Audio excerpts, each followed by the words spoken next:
Terry, you want to take question number 5? Sure. The state recently released its PSSA test scores, and many of the school districts in Fayette, Greene, and Washington counties failed to meet adequate yearly progress. What do you think is the reason behind the low test scores? Do you fault Governor Corbett for his education cutbacks, or do you place more blame on the local school districts? Start off here. Okay. We talk about education. I just want to start off and say that, education's very important to me. Okay, my family has 5 generations of educators in it. Okay, both on the teacher side and the administrator side. Education is also, when we're talking about the economy, it's our future. All right, without a developed workforce, a 21st century workforce, we're not going to have an economic recovery. Education is also key and primary to freedom and democracy. You can't have good democracy and freedom without an educated population. So, it works all the way around. I'm not blaming anybody for the poor test scores that we have. But let's recognize that we have poor test scores. And what we can't continue to do is the same things in the same ways, because if you continue to do the same things in the same ways, you're going to continue to get similar results. We've been putting money and throwing money at education for years. Throwing money at it just isn't the answer. There's a lot of other things that need to happen and need to take place.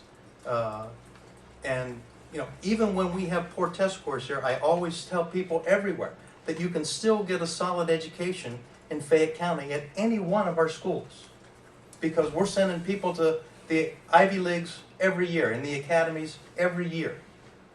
All right, but education has to be important at home. It has to be important to the student. And, because with the teachers, we have quality teachers. But you have to show up. You have to want to go to school and to be able to get an education. Unfortunately, we still have also a very high dropout rate. We worked on bringing all of our test scores up, and they were moving up, and then all of a sudden, things fell down. Well, one of the things with the No Child Left Behind that's in the concept of bringing everybody up to 100%, that's not possible, because 100% is an absolute. So some of the numbers like that need to change, only because you're setting yourself up for failure if you don't. And whenever we're comparing ourselves to, thank you, countries around the world on quality education, remember that everybody around the world is still sending their people to get educated where? Here. Right here in the United States. Okay, so we do have the best quality educators and facilities around the world. And we can compete. And we do compete. But, we also need fair educational funding for our schools. All right, and I believe that starts, and the primary resources, I believe, need to be structured at the bottom so that people know how to read and write and do math at the early stages. Your time's up. Thank you. Okay. Okay, Tim. That's one. I'll start this one. Education is probably the most important thing that I have on my forefront or my agenda. I think everyone knows in Fayette County that I tried, and I'm still going to try to make education better in Fayette County, because when you go to relocate and you want companies to come here, like I just did a ribbon cutting for Calfrac out there in the industrial park. I was talking to the owner. He's from Houston, Texas, and I asked him, what motivates him opening different companies in different parts of the country. And he said education for his employees to move so they can grow their families. And to be honest with you, I asked him then, why did you locate here to Fayette County? Because our education seems to be on the other side. He says, you know what, Mr. Mahoney, I looked at your reform plan 3 years ago when you brought it out, and you compared it to other states and bordering states in this area, hoping that the people in Fayette County would, consider something going down that road. And I was just stunned that he understood that when he was marketing his company to come here. And if we do not change the way we educate kids, and we got a good start on it. We have the superintendent's meeting now, and they're trying to work together and consolidate some services. And my opponent is right on one thing. We do throw too much money at education that, we're duplicating services on a lot of things. And we're just 40 miles away from Upper St. Clair. It's the #1 school district in the state of Pennsylvania. And I don't hear the baloney, well, their demographics are better than Fayette County. They're not better than Fayette County. I think if we could just work as a community together with all 6 school districts working, in one area to strive to make education common and better for the new industry that's coming to this area, we'll be a lot better off and a lot further ahead.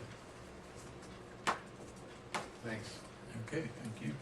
Could I follow on that? I would like to say that I'm not an advocate of what Mr. Mahoney's working on in school consolidation. I do believe that we still need to have school districts and school boards be in charge of things, and the referendum that he tried to put out, even first because of the 1949 law that was passed, it's not needed and necessary. If school districts want to combine on their own, they're allowed to combine on their own. And it was again a bait and switch. It was billed as a consolidation of administrations to save some money, but the study came out, and instead of consolidating administrations, the top things on the issue to save money were actually closing schools and getting rid of teachers. And that's not going to improve the quality of education. Of the $20 million that he was saving, 15 million of it was for closing schools and eliminating teachers. And I'd love to have more conversations like this. If you want to get together other times so that we can debate. Let me respond. Tell me where and when. Respond to that for just Yes, 1 you may. second. The study that I did was just a tip of the iceberg, $20 million savings. It did not cost teachers jobs. It did cause some school closings, and I don't know where the school closings would have been, but it would have caused some school closings because our student population has dropped so significantly that we cannot afford to keep all these brick and mortar schools open when we don't have the kids to go there. And as far as, you're just barking up the wrong tree, Gary. Honestly, you are. Your party, you're Republican. You want to break the union, the teachers' unions, in the worst way, where everything becomes privatized, and the haves will have the better educations, and the have-nots don't have a chance. And that's what I'm trying to fight against. Public education is probably the most important thing in this country as far as education and trying to get the value out of education. And as far as school boards, and I know you want all that support, but these imaginary lines in Fayette County, not only in school boards but police departments, fire departments, they have to stop. I mean, we got to work as a people in a community in a county and try to change. We cannot keep living in the past the way we've been. And I've been out there beating the bushes, and I don't do it politically correct. My opponent brings up a voter fraud thing. It's not a voter fraud thing. It was a referendum thing that I was trying to get 140,000 people a voice to let them have the voice on which direction they wanted to go. And my opponent and his people that are, is to, whatever they are, blogsters, they want to make it political. I get broad shoulders, make it political as you want. But the fact is, all I want to do is give 140,000 people a voice on the direction that we need it to go. Okay, time's up. Okay, we're gonna move on.